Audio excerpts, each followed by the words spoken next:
The company is about to go bankrupt. Wow. That seems like a lot of trouble. Why did the business suddenly deteriorate? You can't do what we were managing. What? We? Do you know who used to do accounting for your company? That must be one of our employees. At first, yes. What do you mean? My name is Deborah, 52 years old, a stay-at-home mom. Before my marriage, I worked as a bank clerk.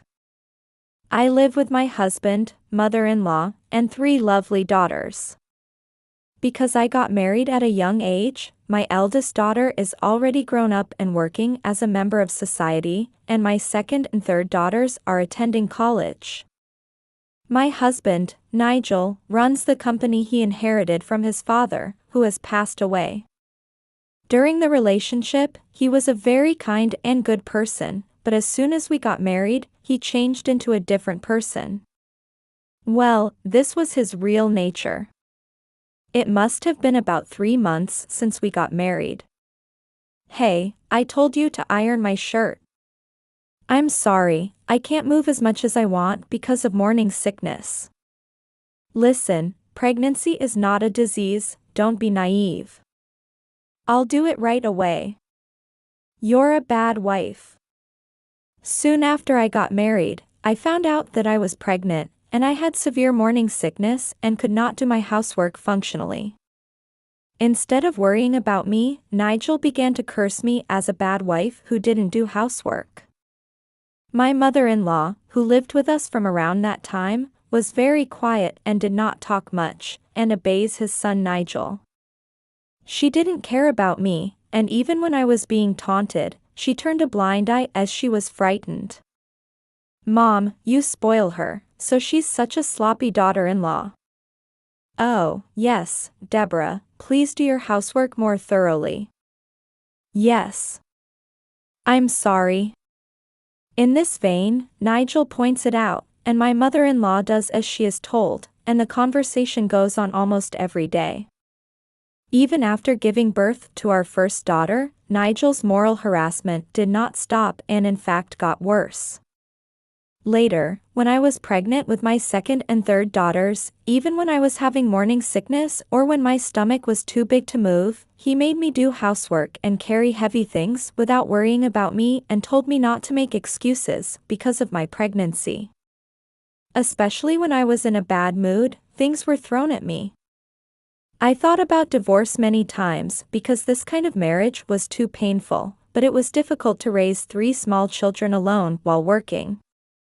And from my young age, I endured the worry that I would be bullied at school because of my father's absence.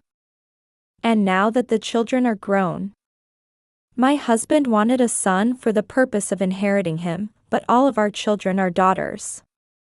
He has never shown any love towards his daughters, simply because they are not his sons.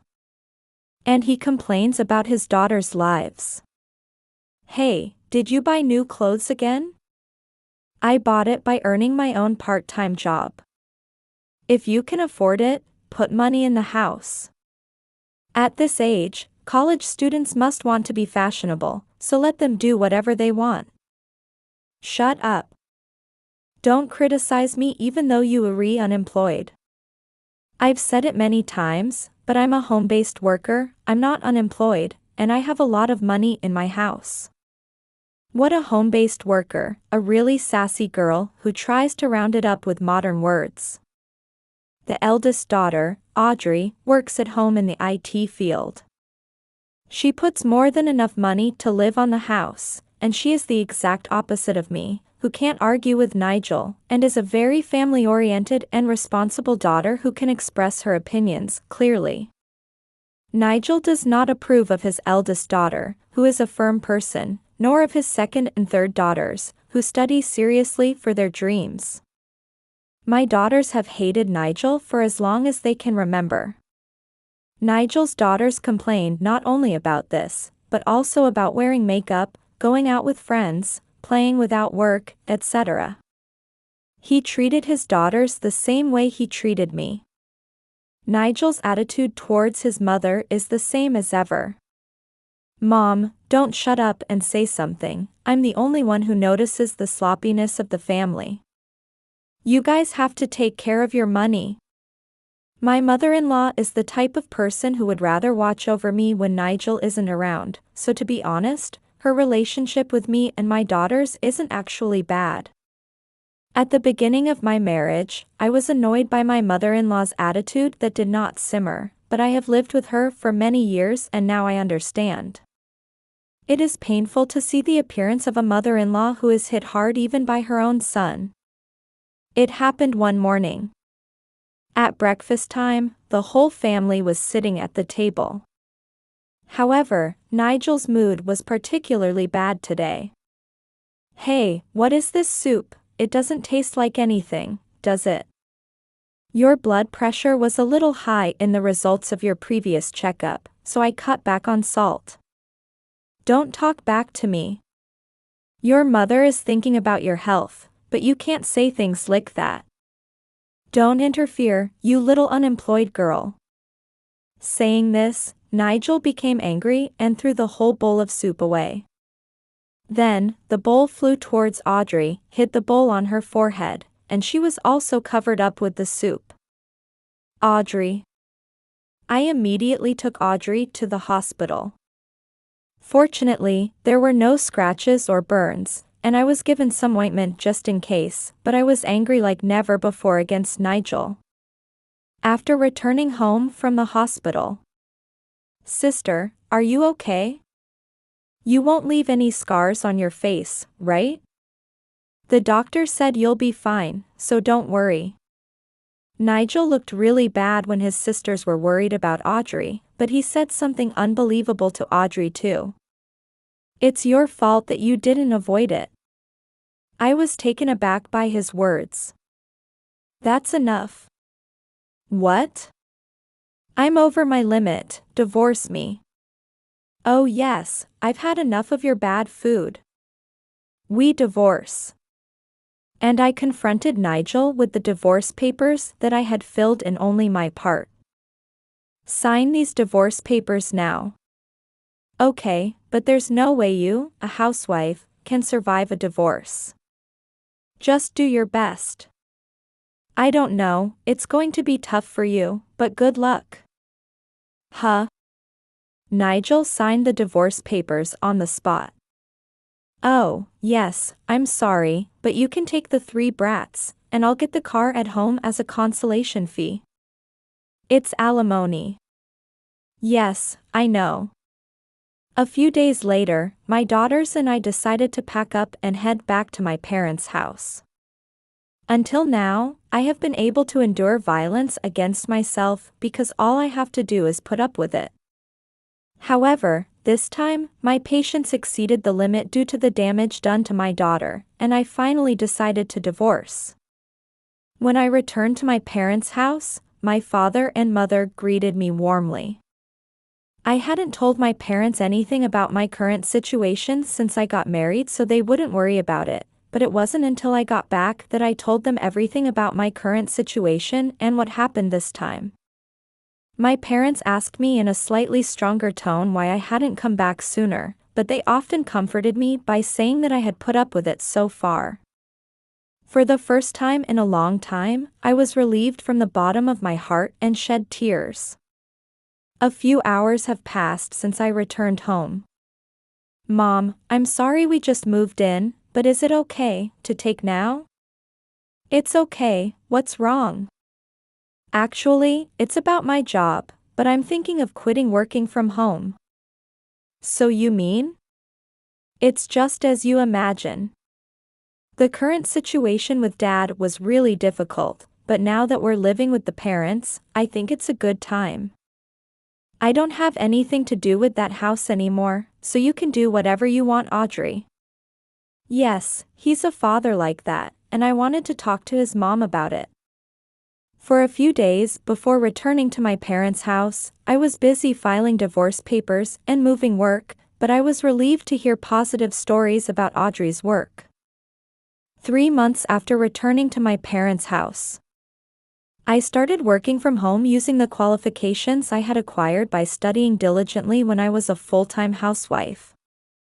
After completing all my work for the morning, I sat down on the sofa to take a breather and opened my smartphone, only to find that there were more than 100 missed calls on the screen. At the recommendation of Audrey, I had a separate work phone, so I basically tried not to look at the smartphone I had in my previous possession while working. But even so, it's a list of missed calls that I've never seen before. When I opened the details, it was all from my ex-husband, Nigel. I was stunned by the tremendous momentum, but I have a general idea of why. After staring at the screen for a moment, I received another call from Nigel, so I had no choice but to answer the phone. Hello? Hey, Deborah. What's going on? What's going on? About what? Don't blurt out. Nigel is very upset and speaks sharply from the first word. The company is about to go bankrupt. Wow. That seems like a lot of trouble. Why did the business suddenly deteriorate? You can't handle the things we were managing. What? We? Do you know who used to do accounting for your company? That must be one of the employees. Yes, at first. What do you mean? When we first got married, of course, an employee was in charge of accounting, but he came to me because he felt a sense of crisis that sales were steadily declining. If it's sales, it's not going to go down because we've been doing business since my father's generation. All of my father-in-law's business partners had moved away, so my mother-in-law and I used our wits to make ends meet for the survival of the company. That's not true. Employees lost business partners. What are you talking about? Because of your arrogant attitude towards your clients, you have fewer and fewer contracts and no sales as you imagined. We managed to avoid deficits by cutting them, but when you deduct necessary expenses such as taxes and employee salaries, we had almost no savings as a company. Yes, this husband actually had no sense of management skills, and he had such an attitude like at home in business situations. As a result, the business results that had been built up since my father-in-law's generation collapsed in a blink of an eye, and my mother-in-law and I were in charge of the company's accounting behind the scenes in order to keep the company alive. Nigel didn't seem convinced by this fact, but he talked about it further. And the house. If this continues, it will be seized. Well, that's right. If this continues, there will be no house to live in. Isn't it because you haven't paid your loan? If you're in charge of accounting, you should be managing loans. I'm sorry, but your company's sales didn't even cover the mortgage on the house. Do you know who was paying it? Mother?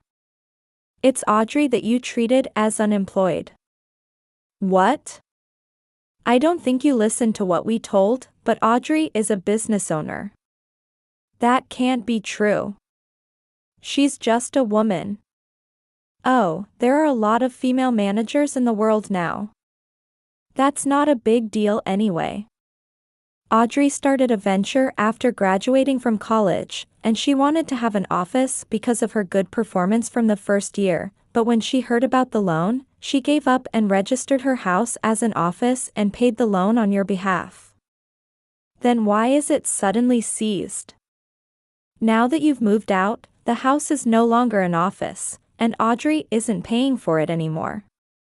Then you should come back and use the house as an office again.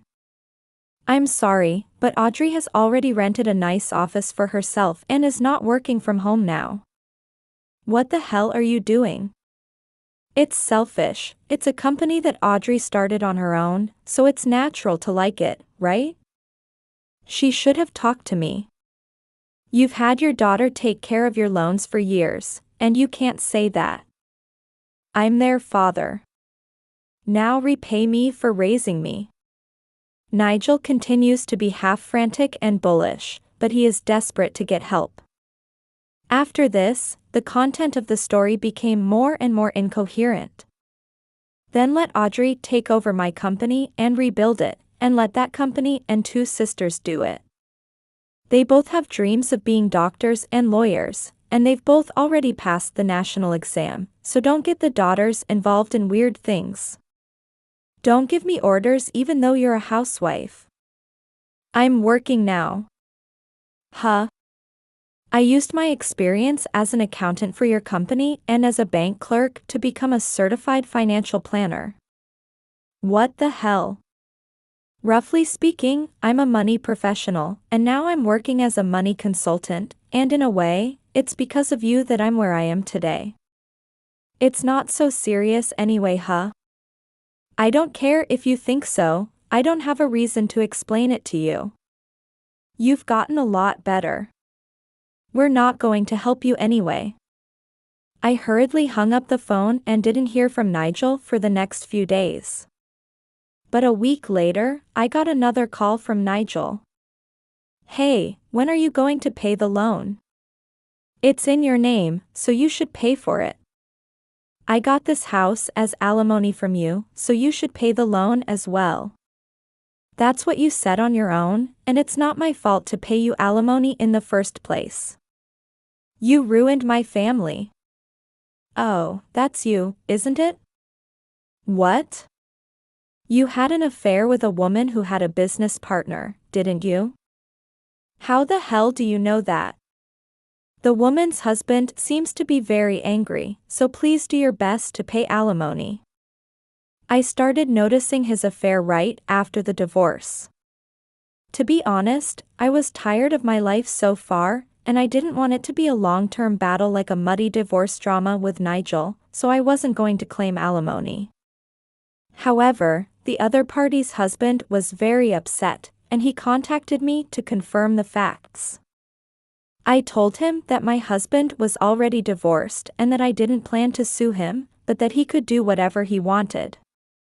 After that, in the end, Nigel was charged alimony by the husband of the affair partner, and since he had a house loan, he borrowed money to pay it. However, the company finally went bankrupt. His home was also foreclosed, and Nigel was finally left homeless. My mother-in-law informed my brother-in-law of the situation when I divorced. Therefore, the mother-in-law was already living with the brother-in-law and his wife, so she was not involved in Nigel's scandal.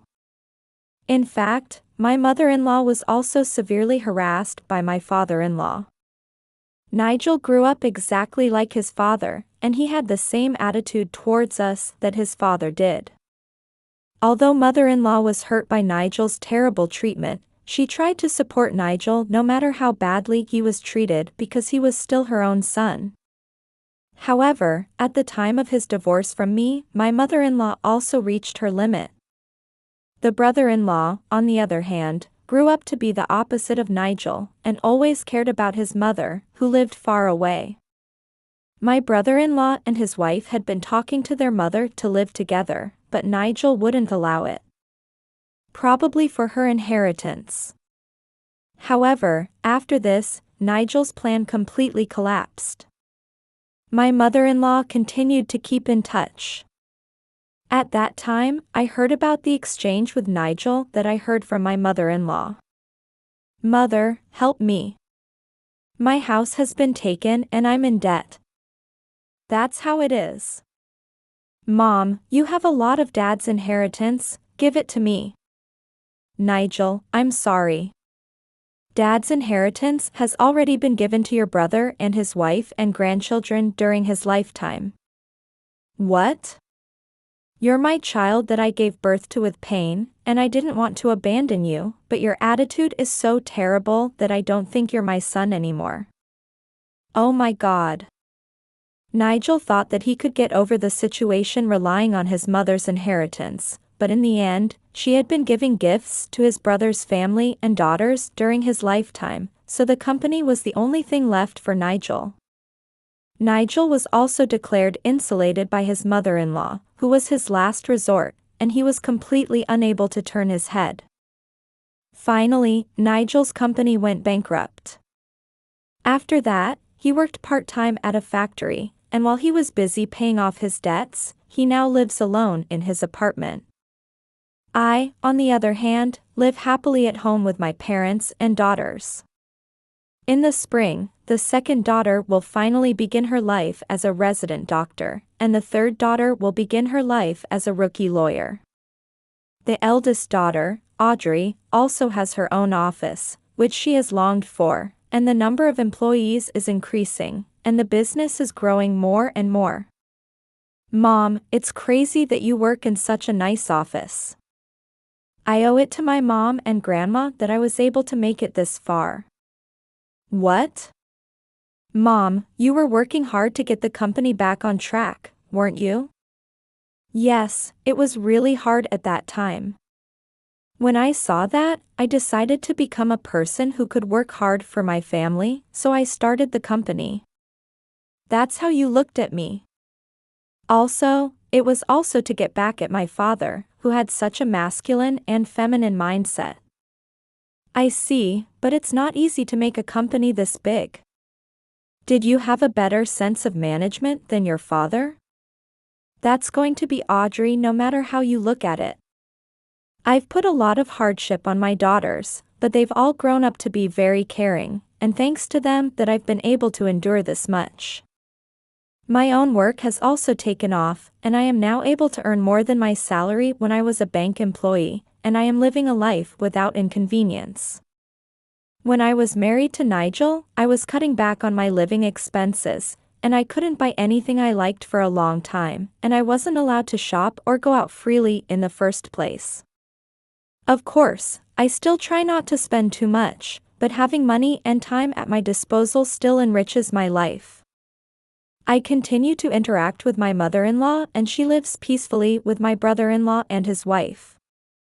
My mother-in-law has endured the moral harassment of my father-in-law and Nigel for many years, but I am very relieved to hear that she is finally living a life where she can live with peace of mind. My marriage was full of hardships, but now I am blessed with people around me, and I am happier than anything else that my daughters are living a smooth life.